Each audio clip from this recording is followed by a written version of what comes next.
akan menjelaskan tentang pengertian persatuan dan kesatuan.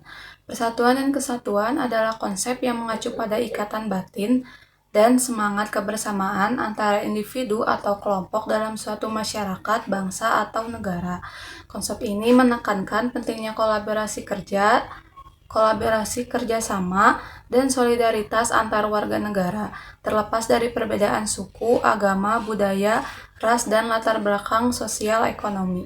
Lalu di sini juga ada makna persatuan dan kesatuan. Yang pertama, menggabungkan keberagaman menjadi satu kesatuan. Kesatuan sangat penting di dalam ruang lingkup masyarakat. Hal ini dilakukan untuk menciptakan kedamaian dan saling menghargai perbedaan. Yang kedua, persatuan bangsa Indonesia terdiri dari berbagai suku, budaya, dan agama. Nah, dengan mempersatukan seluruh bangsa ini turut mendorong semangat nasionalisme dalam kemajuan bangsa Indonesia. Yang ketiga, ada membangun rasa persaudaraan. Meski ada perbedaan di antara masyarakat, namun dengan adanya persatuan dan kesatuan, hal ini dapat menciptakan persaudaraan antar sesama. Hal ini juga turut menciptakan toleransi tinggi dalam memahami dan menghargai adanya perbedaan. Yang keempat, ada membela bangsa.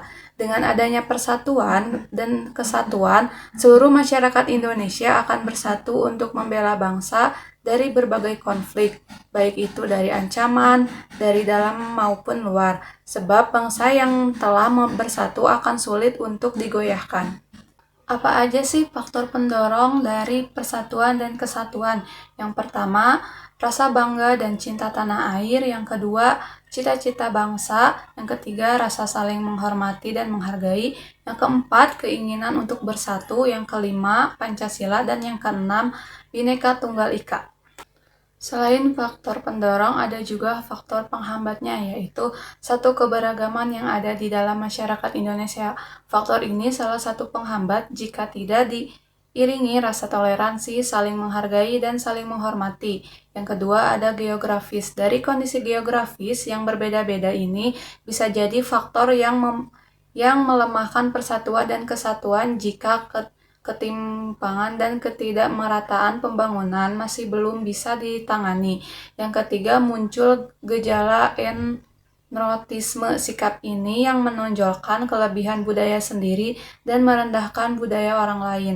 Yang keempat, nilai budaya yang lemah. Pengaruh budaya asing melemahkan persatuan dan kesatuan lewat unsur wisata, elektronik, atau media cetak. Yang kelima, pembangunan yang tidak rata. Proses pembangunan yang hanya di wilayah-wilayah tertentu. Nah, sekarang kenapa sih pentingnya persatuan dan kesatuan bagi Indonesia? Yang pertama, keberagaman etnis dan budaya. Persatuan dan kesatuan memungkinkan semua kelompok masyarakat hidup berdampingan dengan damai dan saling menghargai tanpa perlu khawatir tentang konflik etnis atau budaya. Yang kedua, stabilitas politik dan sosial. Stabilitas politik yang memungkinkan pertumbuhan dan kemajuan ekonomi dihasilkan kebersamaan nasional dan global. Ketahanan nasional. Kekuatan nasional bergantung pada solidaritas dalam menghadapi ancaman. Dalam luar negeri, negara-negara yang bersatu memiliki kapasitas yang lebih besar untuk menangani masalah keamanan dan pertahanan. Yang keempat, pembangunan yang merata. Untuk memajukan nasional secara keseluruhan, potensi masing-masing wilayah dapat dioptimalkan dengan dukungan bersama. Yang kelima, menghadapi tantangan global.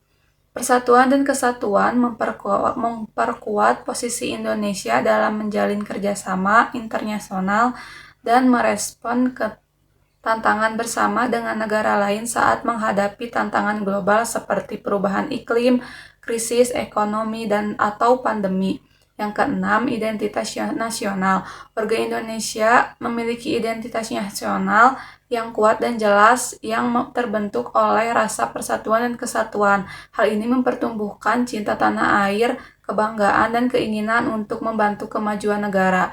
Yang ketujuh, meningkatkan kualitas hidup. Pembangunan nasional, sosial, dan ekonomi dapat berjalan lebih efektif ketika semua orang berada dalam harmoni.